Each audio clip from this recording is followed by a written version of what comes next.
our I-chord. We need our yarn. This acrylic yarn, 100% acrylic yarn. Double knit. We need our claw weight.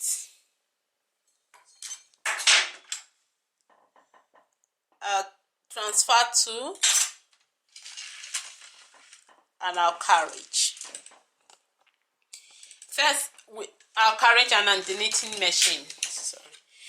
We need to set our carriage. On one side of the carriage, let me say the right hand side of the carriage, we'll set it to this 0 mark, which is slip.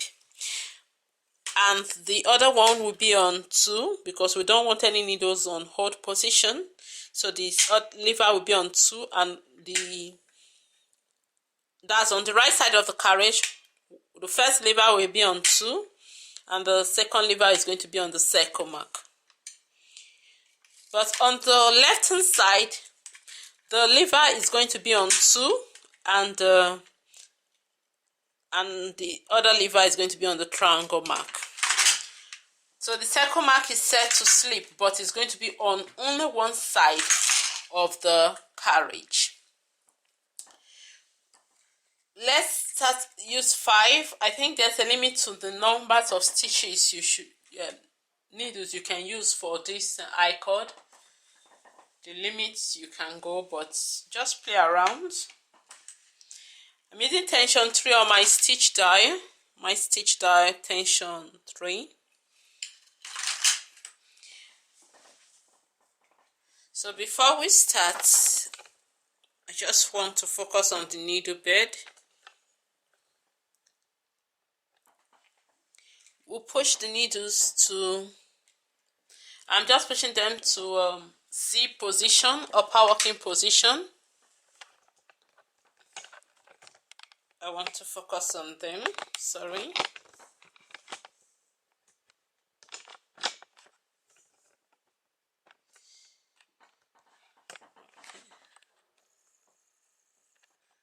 Okay, we have the needles now. We're going to do an E-wrap cast on. Holding my yarn,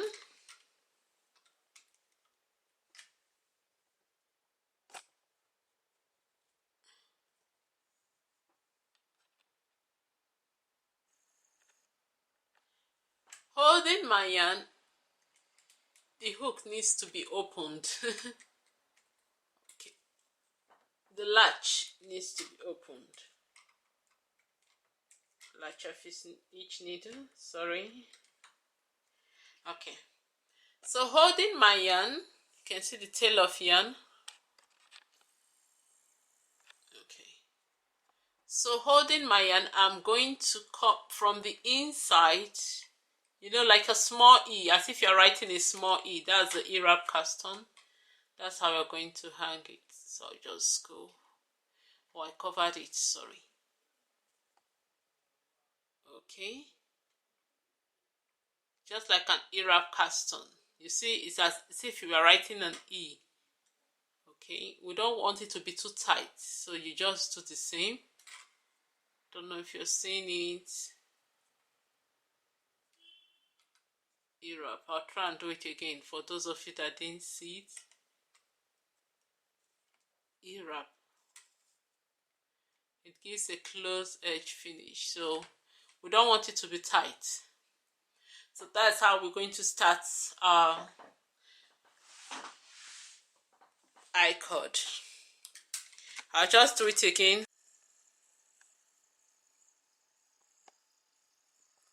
Okay.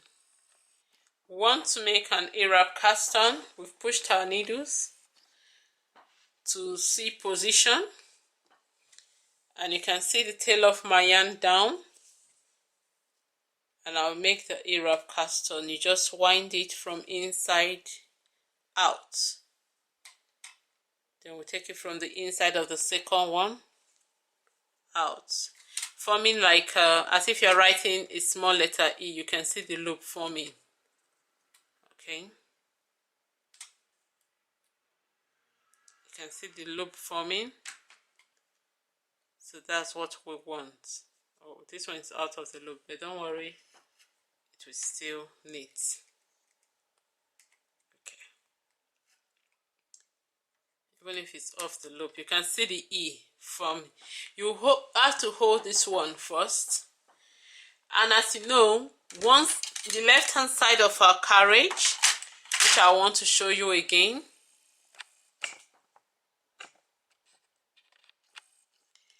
the left hand side of our carriage is on 2 and the other one is on triangle, while on the right hand side of our carriage, one is on the circle, which is the slip stitch, and the other one is on the 2.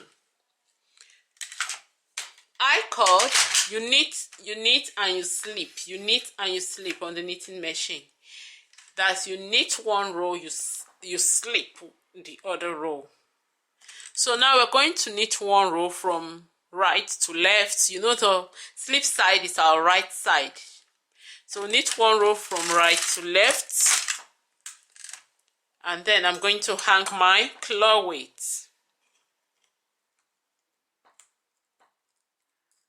Just need to find somewhere to give it a grip. I'm going to hang my claw weight. Yes, get in there. Alright, and when I'm coming back, I'll slip. It will slip the stitch. You can see the loop forming as if it didn't knit. But when it goes back, it knits, and this forms the tube. Just watch it. You see? I'll just keep on knitting, and you can see it be as if it's closing up, as if the pattern is closing up, and before you know what's happening, the tube is formed.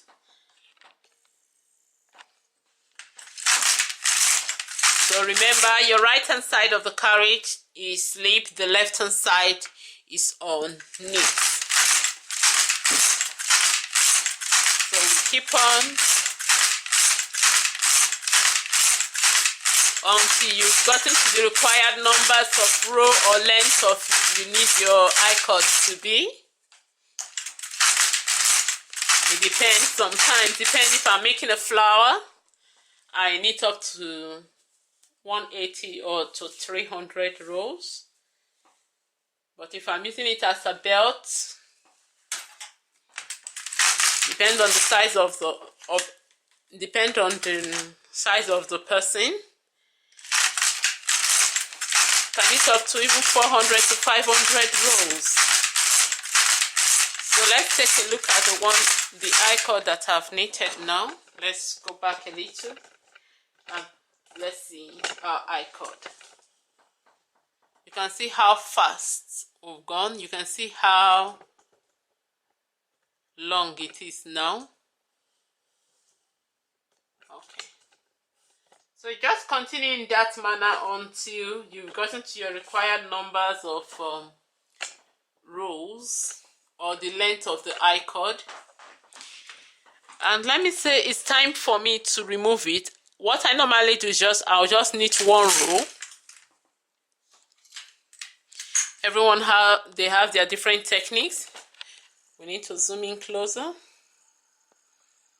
So you can see our I-chord, you can see it closing up. I didn't close it myself, it just closed up itself. So what I normally do is that once I finish knitting, I want that pointed edge of the I-chord. I take from the first needle, the stitch from the first needle onto the second needle. Take that stitch onto the third. Take it onto the fourth. Take it onto the fifth needle. And I'll just wind the yarn around the hook of the fifth needle and manually knit it, and that sets my I-chord to a point. You can see it's now pointed, and I'll just manually knit this one again to secure it. Then you can break your yarn off.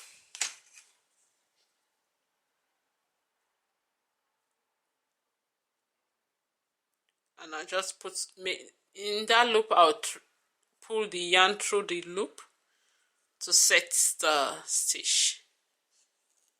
Okay, so we have a pointed I-chord. Let's go see what we have done. Okay, now this is the cord that we knitted. Just want to take a closer look. You can see it's like kind of tube or so, closely knitted. Can be used as a belt. It can be used to on a knitwear to cast.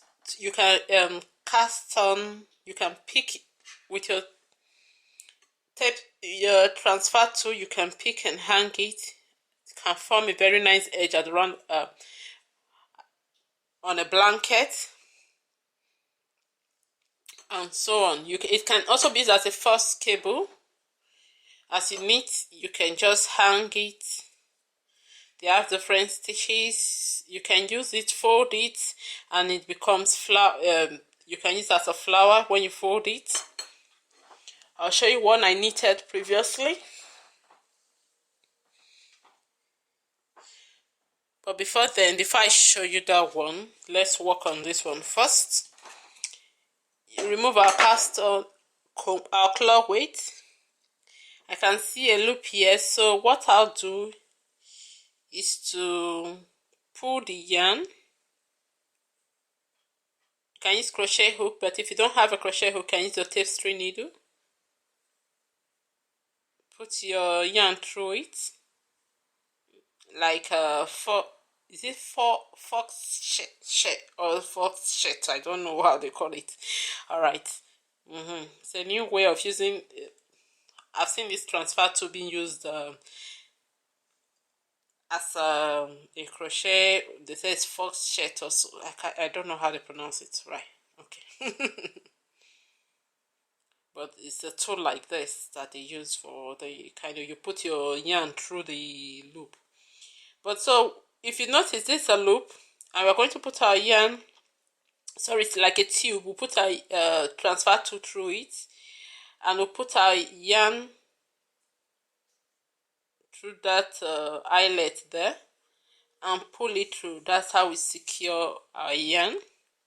Then you can trim this excess. We'll do the same for the other end,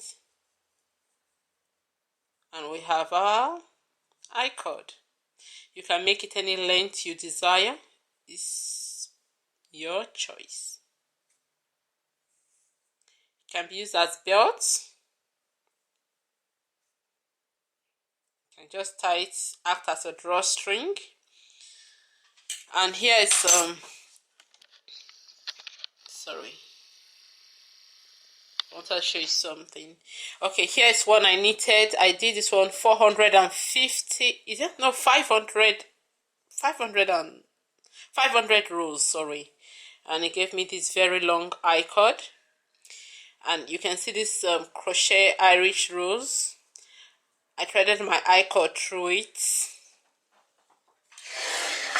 because I'm using it for this knitwear, where I'll place it and thread the I-chord through to act as a drawstring for me to give a fitting design, you see.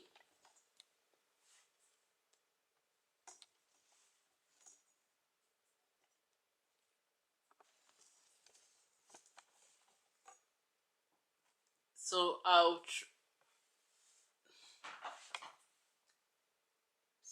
you see my I-chord, threaded it through. It's like a skirt, right? But this is a camisole. Can be used as a skirt. This design pattern can be used as a skirt. So it's up to you, whatever you desire.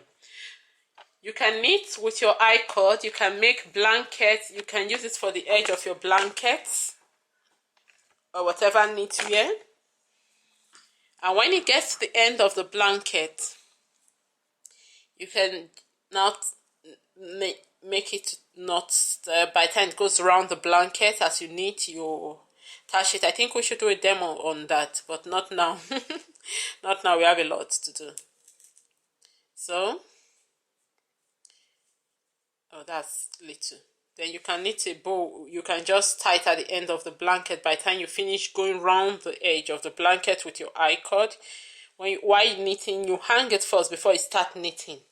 And as you knit, you hang you hang a stitch here, and you hang a stitch at the other end, and you just keep on going. Your I-cord has to be very long, or even if it's not long.